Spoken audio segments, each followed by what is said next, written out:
5 years ago, I made a film about the Chinese influence on the Italian fashion industry. On that investigation, I discovered that the Chinese migration to Europe has roots in Paris. The first wave of migrants came to sell goods at the 19th century world fairs, and then many decided to stay on afterwards. With the Olympics only a few weeks away, I'm here in Paris to start a journey to investigate how the Chinese are involved in this major global event.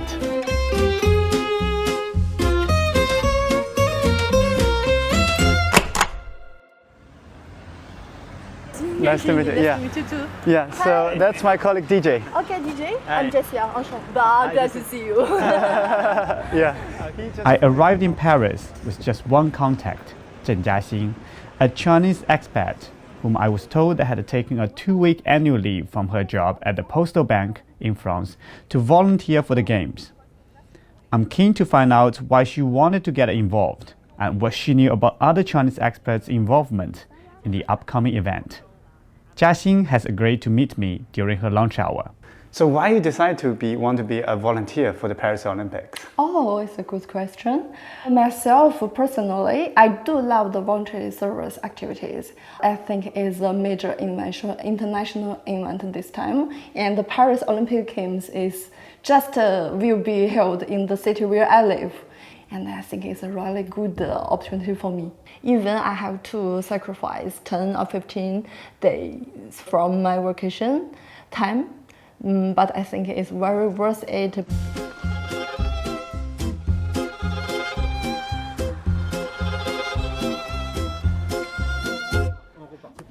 I asked Jiaxing about other Chinese she knew who were involved in the Games, and she told me about Jessie.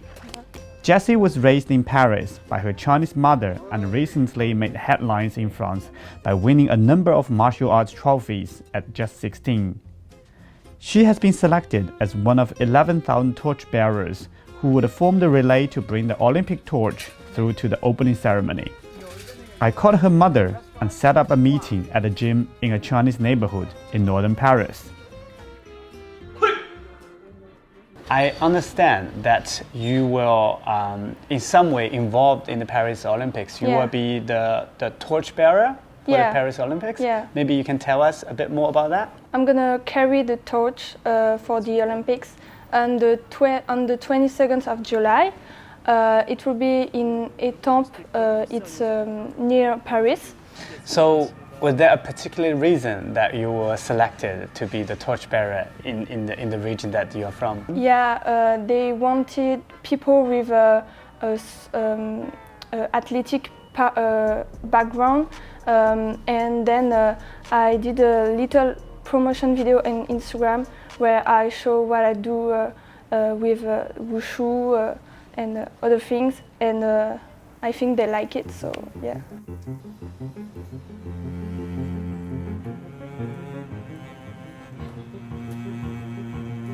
Jessie mentioned that much of the Olympic judo and wrestling equipment was made by a Chinese company, and I was keen to find out more. Tyson Sports started as a small family-run business in 1978 and has since become a global leader in their field, serving 7 Olympic Games in various capacities. I called their Paris office and arranged to meet Zhuang Lulu, their country representative, in front of the Eiffel Tower.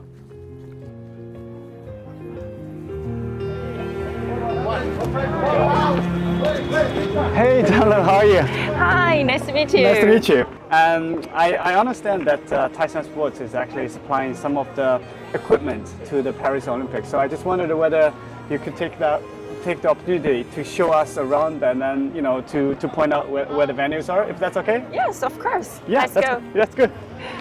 There's too many people here. That's like, Yeah, I always feel very uncomfortable with so many people. Maybe tell me a bit more about Tyson Sports, your company. Tyson Sport was founded in 1978. Yeah. So now we become a global renowned brand that set and leads the international sport equipment standards. Yeah. And then, so this is where we are, right? This is how... This is our venue, and this is called Grand Ballet Éphémère. So during the Olympic Games, they'll have judo, wrestling, para-judo, and wheelchair rugby. Standing in front of the Eiffel Tower, I was reminded of its connection to the first wave of Chinese immigration into France. When the tower was built as part of the 1889 World Fair, Chinese merchants from Qingtian, Zhejiang came to trade stone carvings at the fair while learning about the latest technology of the time. Now, 135 years later, it was the Chinese showing off the latest technology to the rest of the world. I put the question to Lulu. Lulu told me that Tyson Sports is just a small player compared to some of the Chinese tech companies involved in the games. She suggested if I really wanted to make the connection, I should talk with them. Alibaba Cloud, one of Alibaba's subsidiaries, is a major provider to the games, supplying state-of-the-art cloud computing and the latest AI innovations to power the back end of the operations. By luck, there was a big tech event in town, and Alibaba Cloud was set to hold its major international summit the very next day. After some frantic calls, I managed to secure an invite, so I put on my best clothes and went along to the event.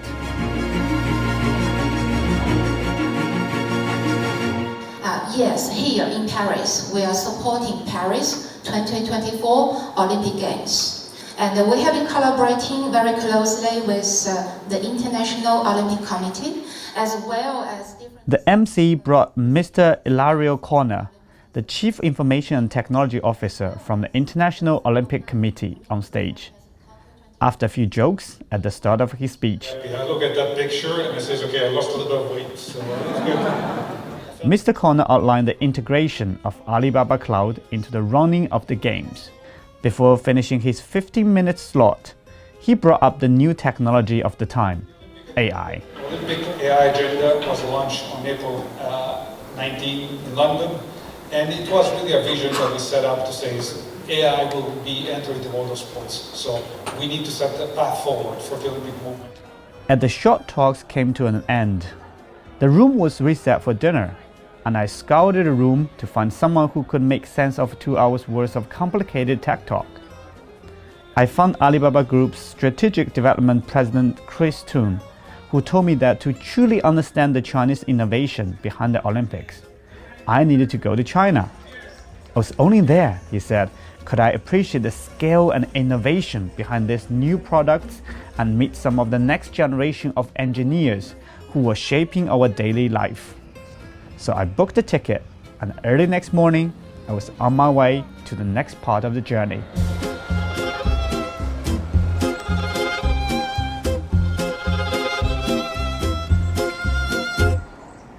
Zhejiang province in China has a long history of trading its goods around the world. It was from here that the first Chinese migrants made their way to Europe. And it is here I start my journey to find the people behind the innovation that is driving the Paris Olympics. I arrived in the provincial capital of Hangzhou that also happens to be my hometown.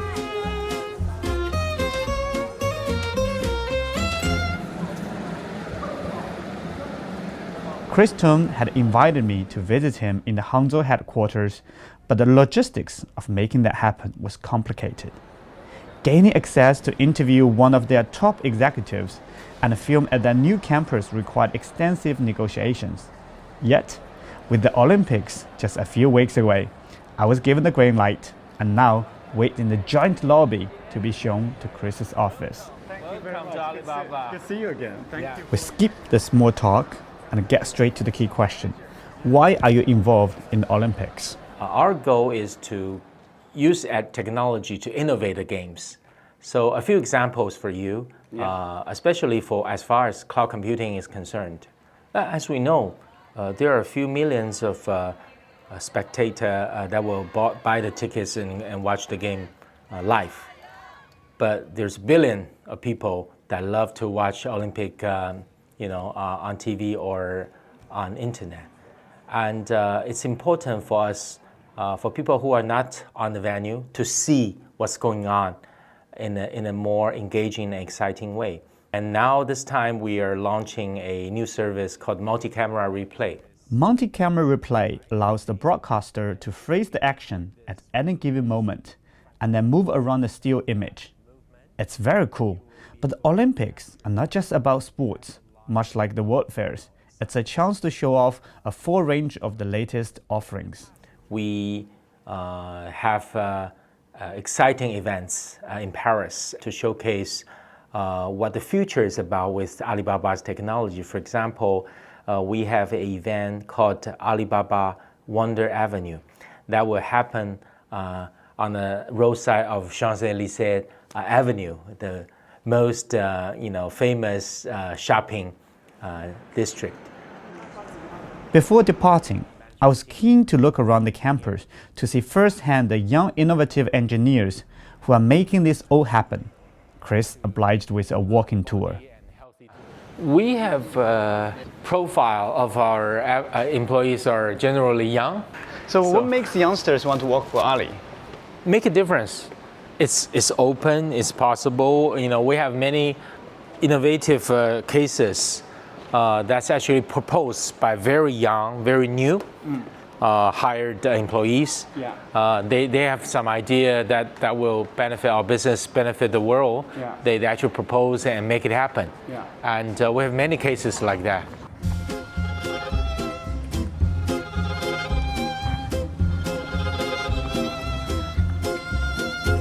Alibaba was impressive, a huge global tech player that had been chosen to underpin the Olympic operations. But I was also interested to see some of the smaller Chinese players making strides to come out on the global stage.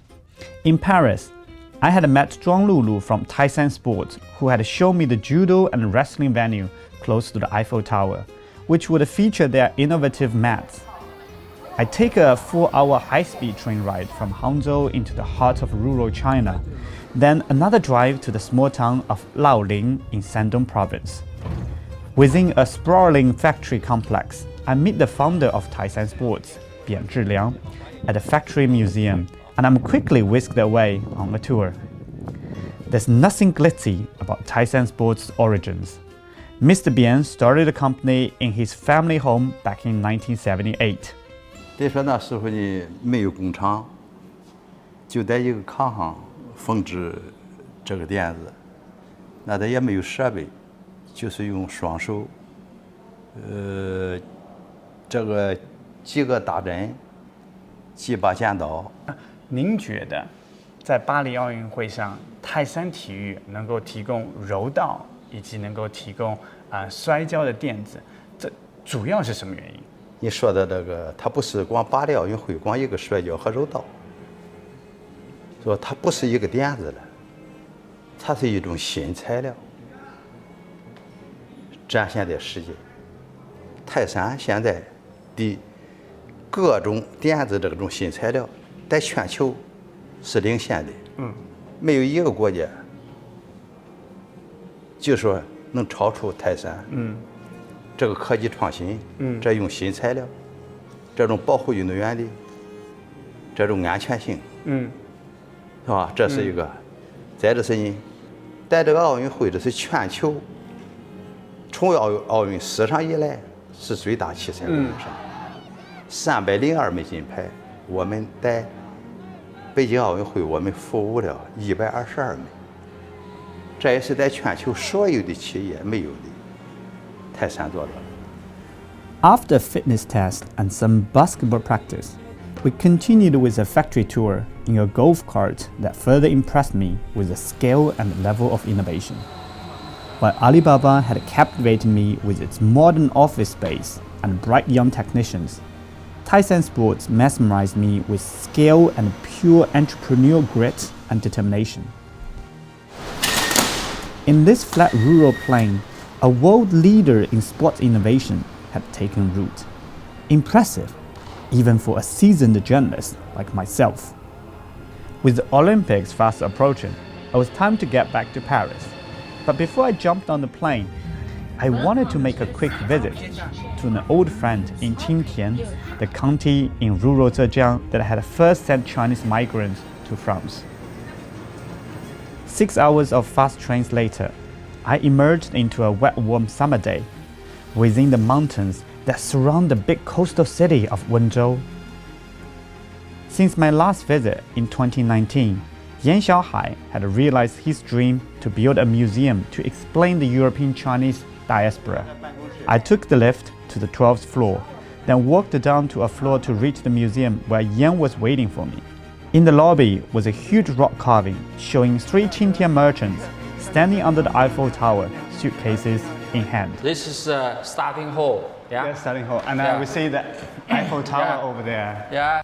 Yan explained that there were 8 world fairs held in Paris at the end of 19th and beginning of 20th centuries. For the first one in 1889, the Eiffel Tower was showcased to the world. The Chinese government was invited to send a delegation, and they asked the newly established Wenzhou port to send representatives. 7 tradesmen from Qingtian volunteered to go and sell their stone carvings. And this is a journal. It's a journal from the Chinese Chamber of Commerce. 浙江行商卖史. It means the traveling businessmen selling stones from Zhejiang. It means our guys. Yeah. So it was true that 1889 they actually joined the exhibition because they left on 1888 and brought the carving stones. Yes. Right? The tradesmen returned for future fairs and later settled, becoming the first wave of Chinese migrants to France in the 1920s and the start of the Paris Chinese community. It was time to get back to Paris.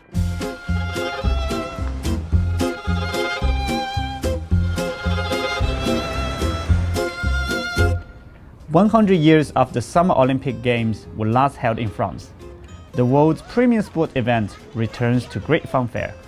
A century ago, there were few Chinese living in France, and Chinese technology was a long way behind what Europe had to offer. In 2024, the situation is very different. In April, and look there, 60 seconds without moving. Let's begin. 3.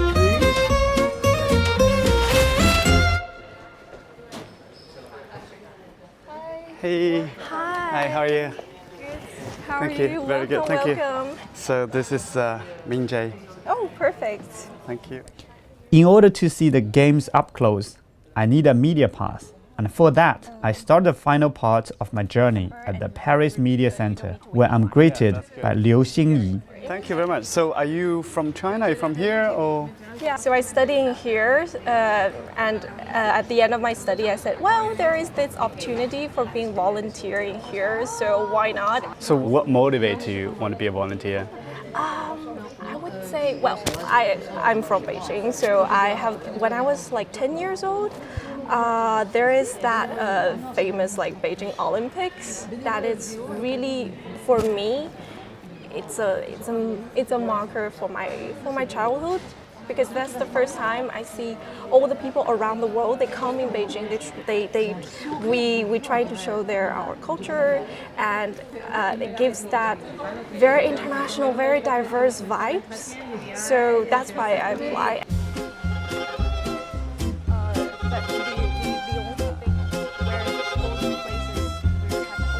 Xingyi gives me a quick tour of the media center, but I'm eager to get out into the street. With the opening ceremony quickly approaching, it's time to head to the river.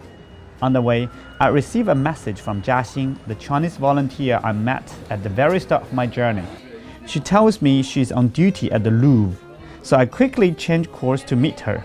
She gives me the address of a nearby building, where I find her sitting with a group of volunteers. Hey, how are you?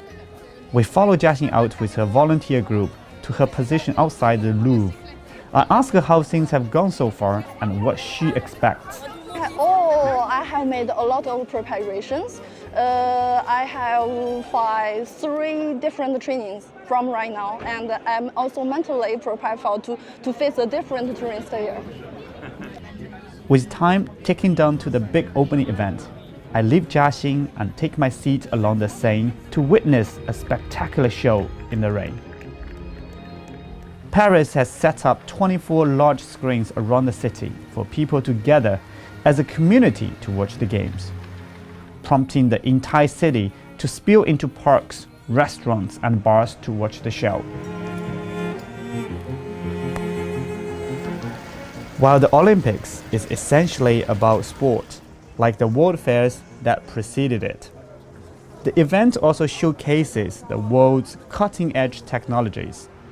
Chris Tung tipped me off about a sideshow Alibaba has planned along the Champs-Élysées. The morning after the grand opening ceremony, I messaged Chris, who like me is back in Paris, and we agreed to meet along the iconic shopping street. Hello, Chris. Good to see you again. See you again. Yes. Yeah. Yes. Welcome to Alibaba Wonder Avenue. That's great. So please tell me a bit more about what this Wonder Avenue is about. Yeah, we are sitting at the southern end of Champs-Élysées, which is, as we know, the most popular shopping district of the world, probably. Yeah. And we purposely want to place our pavilion here because this pavilion is carrying the future of online shopping. Yeah. Show me something about what's the coolest thing here. Yes, you know, in a future world, we believe human will still be the center of the world. Yes. And AI will be there to serve you. Welcome to Alibaba Wonder Avenue, a multi-dimensional online shopping experience straight from 2034. I'm your Alibaba Smart Assistant. Chris guides me through a series of interactive capsules showcase personalized products. Minjie, here we're in capsule 2, we call it makeup. Yeah. We believe in a few years, probably 10 years from now, consumers are not buying from the shops. The tour finishes with a catwalk and a selfie with a personalized avatar that walks along with Chris. Okay. I can't stop wondering what the first Chinese migrants who came to Paris to sell stone carvings at the 1889 World Fair would make of this pavilion. Back then, it was the Chinese that marveled at Western technology. Now, it is the rest of the world that stands dazzled. I asked Chris what he hopes to achieve with this pavilion. In a nutshell, we want to present the beauty and power of technology at its best. I take the opportunity to ask Chris how the Ali Cloud broadcast system was working and whether the new multi-camera replay is being well received.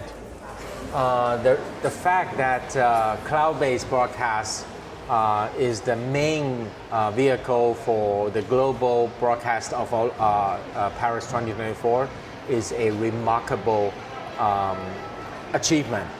I think both for broadcast industry but also for cloud computing industry.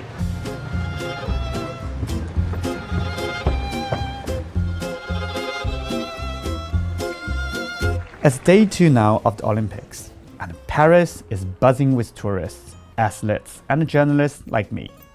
One thing that has struck me is how much Chinese I've been hearing around the streets of Paris since the Olympics started. As expected, the China team are achieving great things in the Olympic arenas. But I'm keen to see what else is happening among the Parisian Chinese community.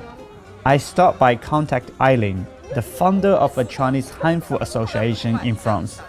She tells me to meet her at the racetrack by the River Seine, which has been converted into a catwalk. So I saw you were busy working early and directing the show, people putting on the traditional Chinese clothes. So what is this event about? This is a show of the 56 ethnics of China to celebrate the Olympic Games in our way, in the different regions. I spot Jia Xin among the performers, and she tells me the tea house is hosting a Handful Olympic gathering in the early evening. I make my way over there. It's an intriguing combination of traditional Chinese dress, tea, and a screen showing the most accomplished athletes of our time. Yang Ying, the cafe co-owner, kicks off the proceedings with some traditional Chinese games as we await the swimming event where China will compete for gold in the 100-meter breaststroke.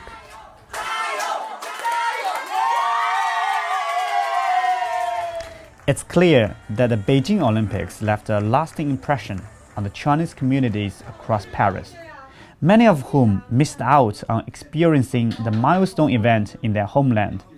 Now that the Olympics is in their city, it's their time to shine.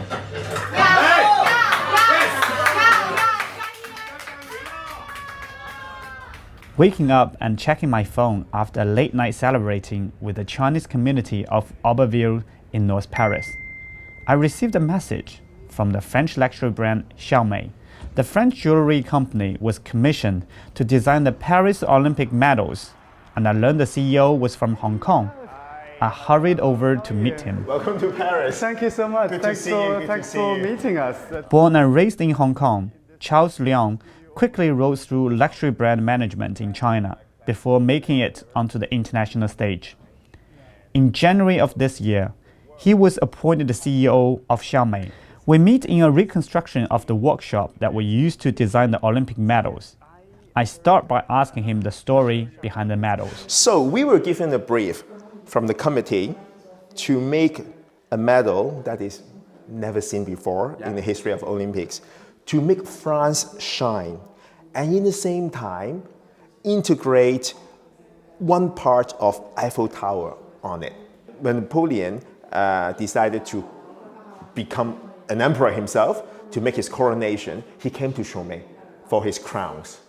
So 240 years later, when there's something so important for France again, the country, the state, comes back to us and asks for our participation in this important project.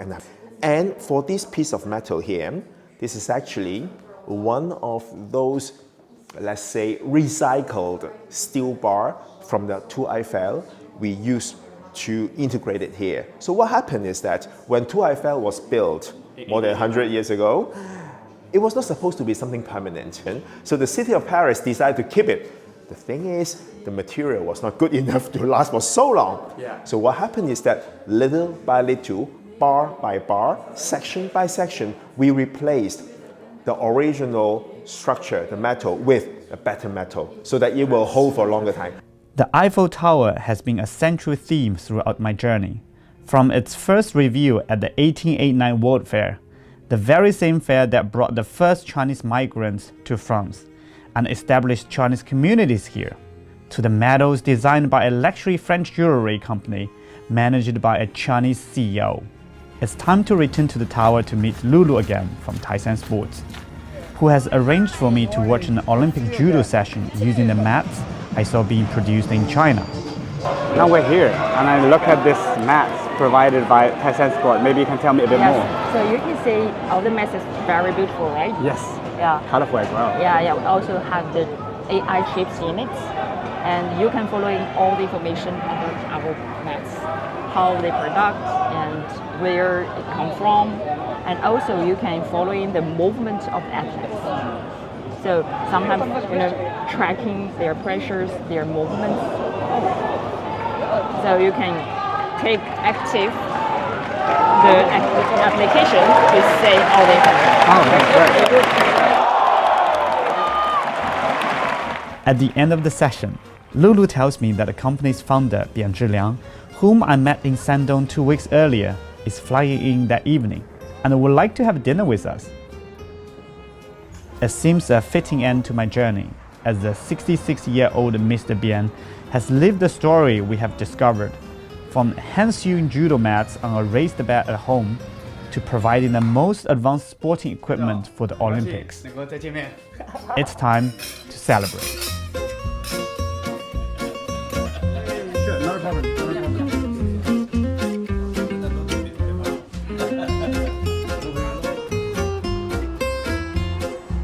It's been 100 years since Paris last hosted the Olympics, and much has changed. The Chinese, who initially came to sell stone carvings, has since established a vibrant community right across the city. The latest technology that Chinese pioneers once came to learn from the French is now proudly showcased by China across stadiums and event venues. The Paris Olympics has proven to be a great success, in part thanks to the work of the Chinese.